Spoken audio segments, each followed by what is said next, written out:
Pagdating sa bahay ng lolo ng manugang ko, wala nang patumpik-tumpik pa. Bilisan na natin at tayo mga ani na nang hindi natin garden. So ayan na nga, naupo na kami dyan. Yung isang lira na yan na Baguio beans na yan, ang daming nakuha. Nakadalawang plastic bag kami, ang dami pang natira. Ang dami nang nagawang nakainkan. Pero ang dami pa rin natira, napakasipag mamunga. Pati ang mga kamatis, naglipa na lang sa baba. Tapos ang mga repolyo, sayang talaga. Nakakuha naman ako ng mga 4 na peraso. Ang the rest iniwan ko na kasi wala namang masyadong kakain sa amin, pero favorite ko talaga yung repolyo. Aliw ako talaga nakakuha. Last year kasi wala silang cabbage na tanim. Ngayon meron silang cabbage na tanim. Pero hindi na pakinabangan dyan ang mais.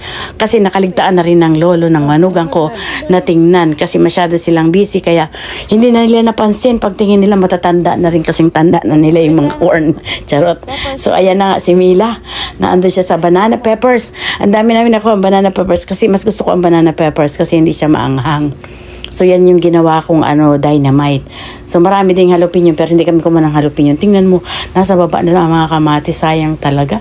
At natatanaw niyo yung mga mais na talagang natuyot na kasi tuyot ko na yata. Charot. At ito yung mga kinain ng mga rabbit siguro to. Hindi na napakinabangan. So tuwan-tuwa kami. Alam mo, ang saya-saya pagka nag-aani na. Pag nagtatanim ka, napakalungkot, parang ang sad-sad mo. So ito yung apo ko.